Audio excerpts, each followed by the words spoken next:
বিশ্ব সিওপিডি দিবস উদযাপন করেছে অ্যাকমি ল্যাবরেটরিজ লিমিটেড ও বাংলাদেশ লাং ফাউন্ডেশন।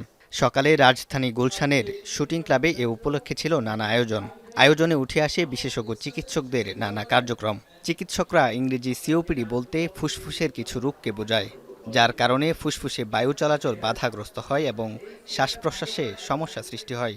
দেশে 40 ঊর্ধ্ব ধূমপায়ী পুরুষদের এ রোগে আক্রান্ত হওয়ার ঝুঁকি বেশি। অনুষ্ঠানে তরুণ বক্ষব্যাধি বিশেষজ্ঞদের সম্মাননা ক্রেস্ট প্রদান করে আয়োজকরা জনসচেতনতা বৃদ্ধির পাশাপাশি সেবা নিশ্চিতের লক্ষ্যে চিকিৎসকদের জন্য নানা পরামর্শ তুলে ধরেন বক্তারা।